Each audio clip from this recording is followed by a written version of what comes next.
this is your very first Instagram live, which is too exciting. Don't be nervous. Everyone's lovely. Everyone say hello. So nervous, so nervous. Yeah, this is my inaugural Instagram live. I don't know if it's appropriate, but I want to be like a virgin, touch for the... It's your first time. It's going to be fun. I know. It's going to be fun. Yeah, looking forward to it. So everyone, Dr. Sina June, introduce yourself. Who are you, what you do, and why you love skin. Right, so absolutely. I'm a board certified dermatologist based in the UK. I'm currently working in Leeds, but soon to be moving down south, so hopefully towards the London area. Why do I love skin? I mean, that's a very deep question, Ateh, I think, to start off with. Truth be told, when I was about 14, 15, I had really bad acne. That was a time where I was kind of going through some teen angst issues, and acne hit at the worst time for me. It's always emotional. When you are going through emotional, it often comes out on the skin. Absolutely. It's a mirror. Absolutely. And my forehead was particularly affected, all kind of going down my T-zone, effectively. And so my acne was severe enough that I needed to see my dermatologist. And they put me on medication, and it improved. And subsequently, that was the kind of trigger for me to think about kind of medicine and specifically dermatology. And it's actually interesting because kind of going through medical school, I was always focused on dermatology. Most medical students kind of don't know what they want to do, and they're kind of open to things. Whereas I was kind of hyper focused, like, oh, I actually want to be a dermatologist. I had really bad acne. This is my calling, but I have to do everything else in medicine first, which is good in a way. Yeah, that's so interesting. It's something that, because I do think when you have the best, I think the best problem solvers and the best people of service is when you know what it feels like and you want to fix a real problem. And so there you are, and here you are. So thank you. Oh, that's amazing. So tell me, I've just been on holiday. We were talking about pigmentation. We're talking about the sun. And after the summer, everyone's skin is literally wrecked. It's dehydrated. You've got pigmentation. What kind of things should people be doing to help with their post-summer skin? Yeah, so absolutely. I mean, naturally with the summer and the sunlight, people are going to get more prominence of their freckles. So that's a natural phenomenon, and it happens over the summer months. They'd fade in the winter months.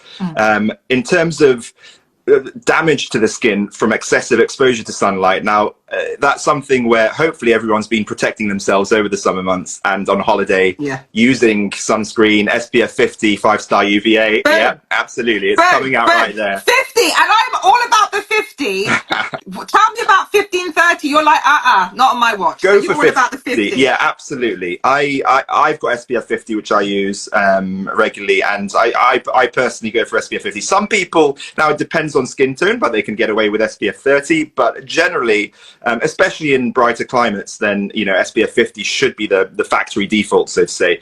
But I suppose from a medical perspective, prevention, we say, is better than cure in this context. So especially if you've gone through summer and you've maybe not been so hot on your sunscreen, maybe it's time to reflect at this point and think, right, from now on, what am I going to do to try and prevent future me from having problems with their skin? And the thing with sunlight is that very much, in some instances, it's a cumulative thing. So especially when we're talking about skin cancer risk. So over many, many years, cumulative exposure to sunlight will make your skin more susceptible to skin cancers. And sorry to make it all serious right now. But no, I think we don't talk about this enough, especially being with a deeper skin tone. I never grew up learning the messaging of protecting your skin and having skin. Like, I never saw an ad with anyone who looked like me for sun protection, people leaping about on beaches. There was never a black family in the back. No, and you have to protect yourself and you have to protect your skin. My mum is from Trinidad and she's Caribbean, and anyone who grows up in the sun respects the sun in a kind of funny way. So she was always the crazy, embarrassing mother who had an umbrella in summer walking down Edgware Road. She was always the embarrassing. I was like, when you'd cringe and you'd cross over the street. Who's laughing now? She's pushing 80. I say she looks like a hot tide 50, and it's because she has not exposed her skin to sun. Absolutely. No, she's been really hot on her sunscreen. And it's, I think back in the day, they just didn't have the messaging right. And I get so many people coming into my clinic these days, and just saying, look, it was just nowhere to be seen back in the day. There was no TV ads. There were no things popping up on your phone telling you to be aware of the long-term risks. Baby oil and tinfoil. I'm older. I'm 46. All my friends, I was like, I don't think that's a good idea. Literally, baby oil, tinfoil, and sit in the sun, like cooking yourself. That was like a thing. Everyone did that. Hi, Kate! And like so many people coming to say hi to you. This is very exciting. Cheers. Yeah, but so what, I mean, you know, we're talking about pigmentation. If you are that person from 20, 30 years ago who baked their sun and the pigmentation's coming now, what can you do? Yes, absolutely. I mean, if the pigmentation is coming now on your skin, there are a few things that you can start to do. Firstly, you address your topical skincare regime. I'm a big advocate of topical retinoids. Yeah. So retinol, retinal, and then there's higher strength prescription grade products. So adding in a retinoid product, I say it's never too late to add that in, and that would still do good for your skin, even if we're kind of pushing, you know, if going 50s, 60s, 70s, I would continue to be using a topical retinoid. Then there are other modalities as well. You know, at that point in time, you may consider a superficial chemical peel. They can be very effective in terms of dealing with the pigmentation sometimes, which has happened over. People find them scary. What do you think about chemical peels? People think that's a bit hardcore. It doesn't need to be scary. Yeah. There's different types of peels and different strengths with it. So superficial ones, you're mainly talking kind of glycolic acid, salicylic acid chemical peels. I don't do them myself because I work in an NHS dermatology clinic, but you know, it's very accessible to find someone on your high street who has the right level of expertise to do a peel. So there's nothing to be afraid of from that point of view, unless the practitioner doesn't really know what they're doing. And it's like, do your research, people. Do your research and always get the best person. There are people jumping in asking questions already, which is fantastic. Any recommendations on DNA repair enzymes? On DNA, what kind of DNA repair enzymes? Is there a particular product that they're talking about? Yeah, do you have any recommendations for that or anything? Yeah, so I mean, in terms of DNA repair and what, you know, a retinoid would be having that effect. So at the level of DNA in the cell nucleus. So very much, you know, you're talking about your retinoid products. Actually, you know, niacinamide as well has some effects. Niacinamide, which is like the all-rounder. Absolutely, yes. So in some ways, it is a jack of all trades, and it can work at the cellular nuclear level, affecting DNA and being, you know, a potential treatment for hyperpigmentation. And it's frequently used as an adjunctive treatment. So, you know, that's one thing I would say if, you know, people wanted to get an element of glow back to their skin, they've got a bit of hyperpigmentation generally, niacinamide is generally a very safe and well-tolerated thing to add into a skincare regime. So yeah, I generally wouldn't have a problem with that. And what do you think absolutely about collagen masks that seem to be trending everywhere? Would they help with repair? Collagen masks. Now, I've never really been that persuaded by. Say what you think. Say what you think. So topical collagen products. Now, it's a question of whether the penetrance is effective enough for them to work effectively. So I think with collagen, you can either take it orally or you can use topical preparations. But I haven't seen the evidence base that a topical collagen mask would be, you know, a lot more effective, or, you know, than existing anti-aging modalities that we have. Let me flash my Ancient and Brave. Basically, I'm in my beauty room, Dr. C, now, and I'm just like, everywhere I reach, there is products I love. So if you do love collagen, and this is the one I like, Ancient and Brave. It's like an Aladdin's cave in here. I just reach out and there's things I love everywhere. Absolutely. If it makes your skin feel good, and, you know, you enjoy using the product, it's not for me to tell you, oh, absolutely, just don't do that. Unless you're harming your skin, and I don't want, my key kind of health promotion goal is to make sure people don't harm their skin, which can happen sometimes if they use many products. They're potentially allergic to a certain product, then we do get patients coming to clinic, and we have to rationalize their overstimulated. skincare routine. Yeah, when I started in beauty about over 24 years ago, I got so overexcited. My first job, I was in Star magazine, rest in peace, and I just remember being gifted all these products, and I used every fucking thing on my face at the same time. And I remember my face, and I have been blessed with good skin. Like we Absolutely. all have our gifts. But I have good skin, and it was the first time I had reaction. My skin was breaking out, and it was because I was overexcited, and that was a very important lesson to learn. Just simple, chill out, take it easy, and I learned that Yeah, lesson the hard way. Yeah, absolutely. I mean, there's this acronym, KISS. Have you heard of KISS? Keep it simple, stupid. I use it all the time. I know. We say that again for the people in so that kiss. it's called KISS. Keep it simple, Yeah. stupid. And I mean, the end bit is maybe slightly derogatory to yourself when you think about it, but saying, like, why would I call myself stupid? You know, I shouldn't be doing that. No, but one of my mentors was saying that's a really good, you know, acronym to keep you focused on simplifying things. And a lot of the times, you know, an elegant, simple solution is the right way forward. Always. And it's the same thing for skincare, absolutely. So don't go trying 20 different products in a very short amount of time on your skin. That's kind of not the way to do it. Just keep it simple. I think cleansing, exfoliation, moisture, sleeping, like I think it's holistic. Also, don't stress yourself out and be around toxic people. That's one of the best things for your health and your skin, just to be happy, don't you think? There's a number of conditions which are triggered by stress. So, you know, I frequently ask about that in my clinic. So the psychological aspects are really important, particularly for psoriasis. Oh. Psoriasis flares can be triggered by stress. To a lesser extent, sometimes eczema as well.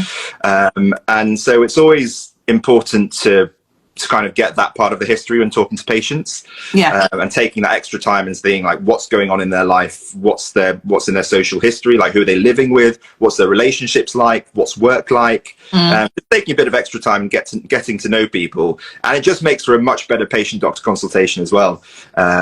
So, you know, the social history is often, you know, overlooked sometimes by doctors, but I feel, you know, can't emphasize it enough that you should be going and talking to patients about what's been going on in their life and all the social factors which are important. It's so true.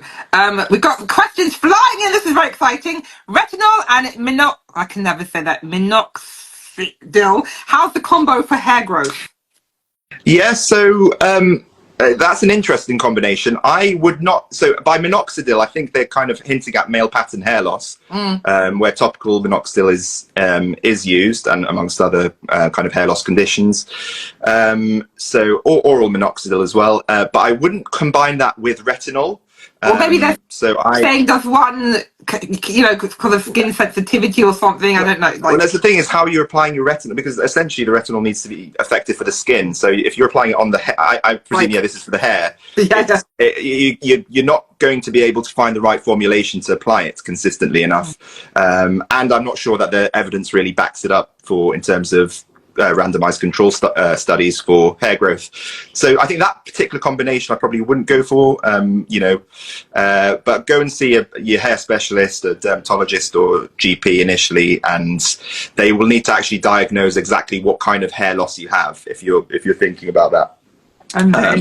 There's different types of hair loss and they need to be diagnosed by a specialist.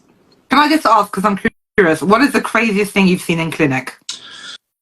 What's the craziest thing I've seen in clinic? Like, wow! Oh my god! Like, very challenging case or interesting? Well, it's quite an interesting one, actually. There's a funny one where I was in a patch test clinic, so contact allergy testing, and there was this guy who had kind of quite a diffuse rash on his body, and we were testing him to a number of different compounds. And one of the compounds which came, I can't remember exactly what it was, but it was in a certain wax used by women.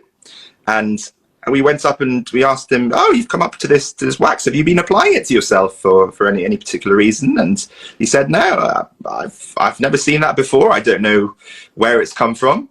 And I was like, "Okay, what's been going on here?" And then you dig in a little bit more, and then you realize, and you're like, "Are you sure you couldn't have come into contact with this?" And he's like, "Oh, I just got back into contact with my ex-girlfriend. I've been sleeping with her, and that's how it's happened." Yeah. Joe had a contact allergy to her products. And that was that. I mean, I had to stifle a chuckle there. That was quite hilarious. So he's that sensitive. Just absolutely. Yeah, to that particular product. Now, it was a few years ago. I can't remember exactly what it was, but that kind of made me interested in contact allergies and, you know, the multiplicity of different potential allergens out there which can come into contact with your skin and which you may be allergic to. The universe saying back up. She was an ex-girlfriend for a reason. Yeah, absolutely. I was saying maybe that's a sign for you not to go back there, mate. The universe saying back up, back up.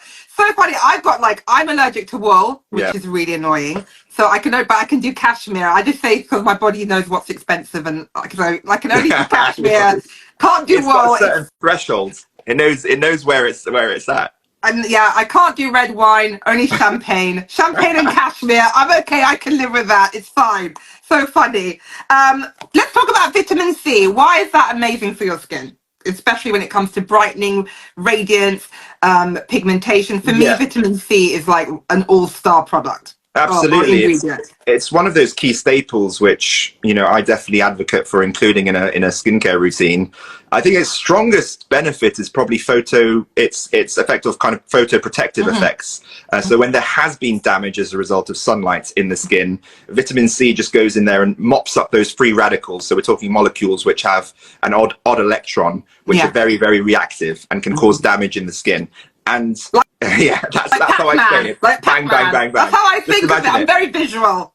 Imagine like little sparkles going off in the skin. And so it mops up free radicals very well. And it's got its antioxidant properties as well. So from that point of view, I think it'd be particularly useful for people at risk of sun damage and photo damage, which is most people really, and those who have already suffered it. Yes, it's got some effects on hyperpigmentation as well. There's a number of different products out there which affect hyperpigmentation. Vitamin C is one of them. And just glow. I suppose, how do we define glow? There's a number of different ways which people, I think it's quite a subjective term. You could say, do you have more glow than me right now? I'm all about the glow. Like, I don't care about wrinkles. I'm not caring about, for me, skin health is a happy, radiant glow. So how do you define it medically? Is there a medical way of saying what glow is?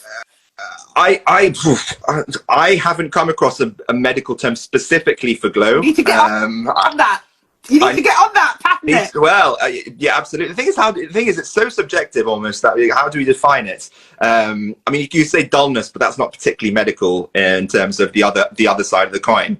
But yeah, the thing is, glow is, and there's a number of different things that you'd need to consider if you want to particularly treat dull skin. And you have to come at it at a few angles. Firstly, what your intake is. So supplementation wise, vitamin D, I see a lot of people who are vitamin D deficient coming in my clinic. That's so interesting. Is it because, like, why? What's going on? So, I mean, we just don't get much sunlight in this country. So for a lot of people, there's not enough for synthesis of vitamin D, and that's dependent on exposure to sunlight. Especially with deeper skin tones, I'm very deficient in vitamin D. Absolutely. So deeper skin tones, more prone to deficiency. And if they're photoprotecting for any other reasons, for example, they may have a photosensitivity problem and they need to use sunscreen all the time, they'll be even more prone to vitamin D deficiency. So it's important to, I would say, you know, nearly everyone should get the test and see, are you vitamin D deficient? I did it on myself and I was severely deficient.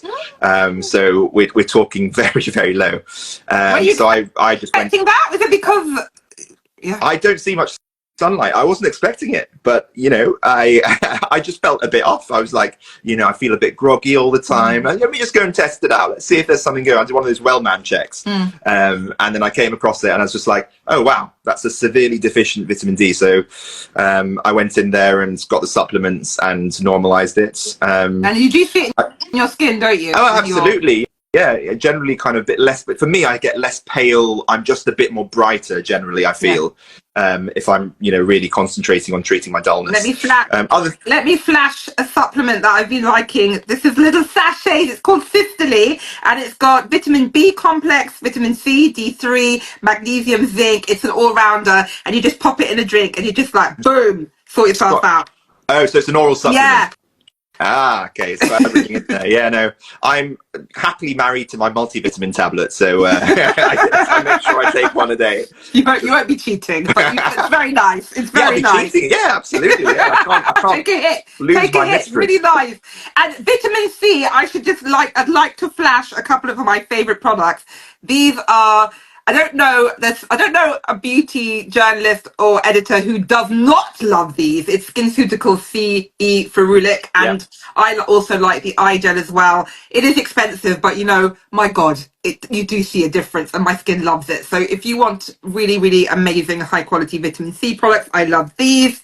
This just landed on my desk. It is Dermalogica, which is one of my OG favorite brands. Brighten the Night. Don't you love that? It sounds like a club. Ooh, Brighten the Night. It's a new product, and it's got vitamin C and pro vitamin D. So exactly what we're yeah, talking about. Friends. absolutely. I haven't tried it yet, but I know, Dermalogica are one of those brands. It's like a hairdresser that you trust. They've It's been around like for just ages. Yeah. anything you do, I trust you. So like, I love that. So I love that very much. What skincare do you like to use? So my trusty retinoids, Yes. I'm prescribed tretinoin, so I make sure I use that every day. Just How to, old are you, Dr. I'm Cena? 32, Oh, so the baby. God. But But men have to protect their eyes as well, don't they? absolutely, and I'm prone. As you can see under my eyes, I'm prone to darkness there, and over time, this area particularly, I'm going to be prone to wrinkles around the crow's feet area. So I'm just thinking early, like you've done as well. Can you do your own Botox? I don't do my own. I could do, but I've actually only recently I would started doing like, if I Botox. could, I'd be like, Yeah. I do my own Botox. I just handle my business. But like, I see Dr. Sabrina Shah, who's amazing, and she just gives me a little bit. I never used to have it, but I lost a lot of weight quickly, Mm, and like my natural filler went mm, literally in my face, mm. and so I have just a little bit here, not too much, and it does make a difference. It's nice. Yeah, no, absolutely. And I think, at a certain age, you don't want to kind of push injectables onto people too early in their life. I think there comes a point where it becomes rational and, see a professional who's dealt with it for years and can, assess your face properly, because I think it needs the assessment of the face as a whole. If you want to consider Botox, I just think there's too many people who are maybe in their early 20s, It's ridiculous. jumping a bit too quickly for injectables when they should be thinking more about prevention in the long. Skincare, So incorporating the prevention, retinoids, yeah, absolutely, lifestyle, sun protection. Also, absolutely. whoever you see for Botox, make sure they are the best. I always say there's painter decorators and there's Michelangelo. Go see a Michelangelo. They both mess around with paint, but it's different. Placement, restraint. Go see the best person you can afford who knows what they're Absolutely, and doing. it depends. Yeah, I think the price point's something to say as well. That is relevant It's not to a fake. lot of people. Don't go cheap. It's That's my thing. Yeah, it's true. It's true. And I think location wise as well, I think people, for example, around London and Essex are probably spoiled for choice. Yeah. And if you're like in northern Scotland, it may not be reasonable to go somewhere else. So, but the thing is, read reviews, go with people with the qualifications is what I would say. So, a very experienced nurse specialist, dermatologist, or, a family doctor with the qualifications for injectables, then I think those are all reasonable options. So yeah, absolutely. Don't go cheap on your skin, I think is a very, important kind of thing to bear in mind. And it's not that, like with skincare, there's amazing skincare at so many different price points. It's just about ingredients and like the research and trusted brands. So it's not just about money, but it's just about being trustworthy. Like I love my Olay, I love my Vichy. There's so many brands which are amazing, like Aven, but just make the most educated choices when it comes to your skin and what goes in your skin on your body. Modesty Bell has said AHAs, PHAs, etc. It's in cleansers, toners, masks, as creams and serums. At which stage is most effective for hyperpigmentation? That's a very good question. Are they talking about which stage in a skincare routine? I almost wish you could bring them on and ask the questions in case that, is there a way to do that on Instagram Lives, to actually bring people on and ask the third person? I think it would be genius, but I have not worked it out. It's like you may come. It's like a TV show. Please come in and ask Yeah, a question. Like question time. Yeah, no, Like absolutely. question time. But I do think that they're like, at what stage do you put it's most effective? I mean, yeah, people are putting multiple things into different products at the same time. So sometimes you're getting the cleanser with niacinamide and an AHA or BHA in it. I would say the cleansing stage is probably one of the most effective stages to consider it. It's an exfoliating agent. So that's the point where you want to, before you apply other active ingredients, before you moisturize, before you use your sunscreen. So it's the early stages, it's going to be the most effective. But just be aware of using multiple products which deceptively have AHAs in them. Cumulative effect. Absolutely. So you have to be careful. It may make your skin a bit too sensitive, or your skin may not be able to handle it enough. So just really check and just make sure that it's not included in multiple of your products. Or if you're not sure, just ask someone, ask a specialist. And I think, generally people even on social media are actually quite nice in kind of answering general questions. Like for me, I can't provide specific medical advice, but if someone asks me like a general question about things, I can give general advice. It's just when it comes to individual patient directed medical advice, I can't give.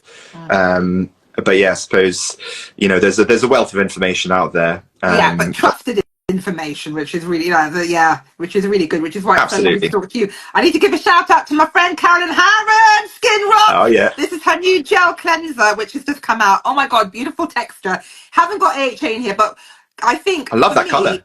Isn't it amazing? That seriously, it matches the yeah. Absolutely. Caroline has smashed it with Skin Rocks. This is her brand new cleanser. It has an oil phase, which I love. There's grape and argan oil, and and sunflower oil. It's a gel. It's basically the Goldilocks of cleansers. It's a gel, but then turns into an oil. Squeeze some onto your hand, or go for it. Yeah. Give them the ASMR full view. Look at that. Yeah. Oh yeah, I can see the oil base there. No, absolutely. Very nice. Oh. And then I actually do have some event. I'm telling you, this desk is magical. I do actually have a vent, like a water mist, so I can shake it up and mimic washing the face. I brought some products with me as well, actually. Yeah, come on, show and tell. This is always the best. Absolutely. I mean, given the talk about sunscreens and pigmentation, so I actually bought 3 sunscreens with me. Perfect. What do you like? So my personal fave, which I will be taking with me on my holidays, is La Roche-Posay UV Immune SPF 50, 4+ or 5-star UVA. So I just love the consistency of this. It almost feels invisible feeling when you're applying it to your skin. I've had one or two people come into my clinic say they don't like it as much. I think it must be a sensory thing that they're not quite agreeing with. I love that one, and it doesn't leave that weird white blue tinge on the skin because you're Persian. You're Persian, so you have deeper skin tone too. You don't like that, I don't like a white cast. It just reminds me of the fact when I was like 12 years old and had the photos of me with the big physical sunscreens just all over my face and just like I look like a white ghost essentially. It's doing no one any favors at any time. So it's brilliant. Have brought a competing product. I think this is quite new on the market. So SPF 50, but this is only 4-star UVA. So it's something to make sure that you always check the back of your product. So it's slightly less effective on the UVA front than La Roche-Posay. Again, it's very lightweight. If you do the 2 finger lengths worth of sunscreen administration for the face and neck. Ooh, balloons. What happened? I don't know what happened there. Is it someone's birthday? Maybe. No, that is the weirdest thing. I don't know how that happened. Did you do that? Came. Maybe we did. No. That is the weirdest thing. Anyway. Not doing it anymore. Okay. Yeah. But still, so this is a competing product which has been brought out. Do I think it trumps the other one? Probably not, but just to kind of emphasize that, companies which have been around for a long time, constantly innovating and bringing out their products.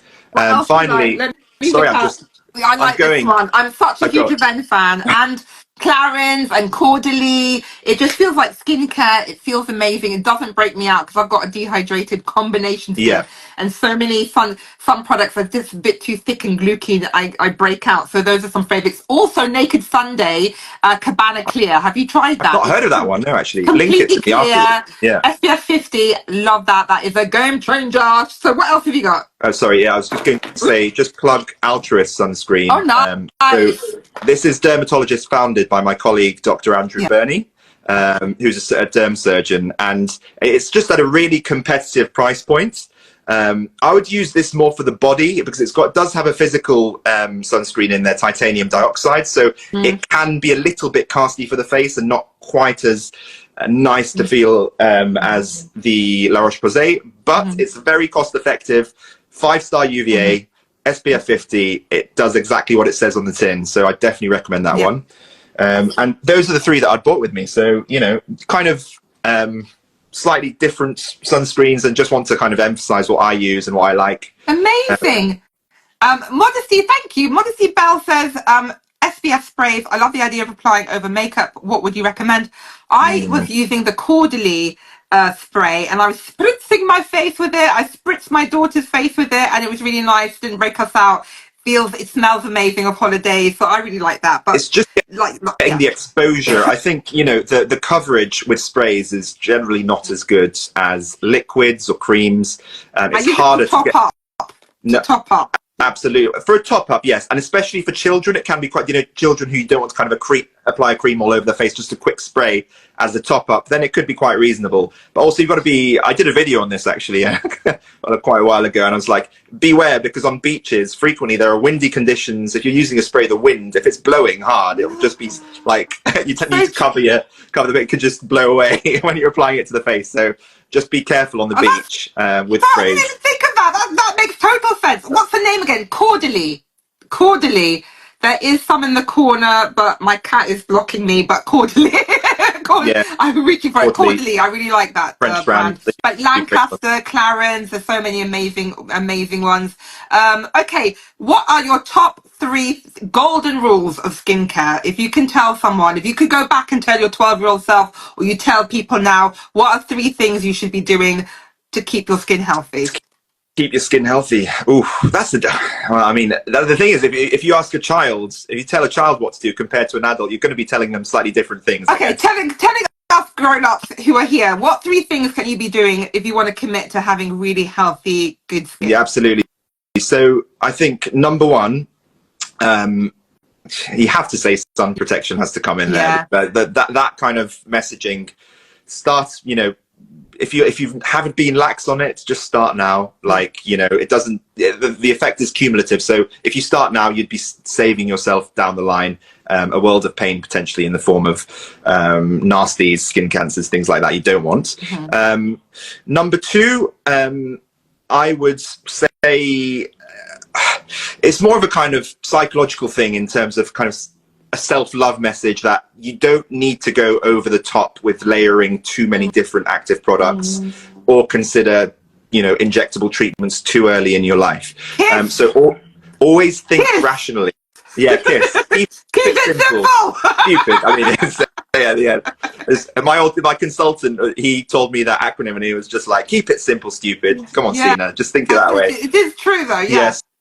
So I think that number 2, I'd say, having a rational skincare routine and not having too many actives in there. And number 3 for overall skin health, what could it be? It's difficult to choose actually at that point. I mean, if there is one product that I think I will just keep on using long term, apart from my sunscreen, would probably be my retinoids, because it's one of the best evidence-based topical treatments out there. And retinoids are vitamin A derivative topical treatments, and they work on so many different facets, and really affecting cells at a genetic level, so at a cellular nuclear level, just altering how your skin really behaves. And in terms of long-term youth and trying your best to prevent wrinkles in the future and photoaging, retinoids are generally one of the strongest product sets. And I love Rotary have an amazing face oil. Olay, there's so many beautiful products out there. Again, it can cause a little bit of sensitivity, so use sun protection when you're using retinoids, and just go slow, don't go hard, don't go in hard, heavy, right? Like build up. Absolutely, and go at night time. So just to think, a lot of people sometimes maybe would just forget and use it in the daytime, but because the photo exposure that we get, so just definitely use it at night time, I would say, if you with your retinoids.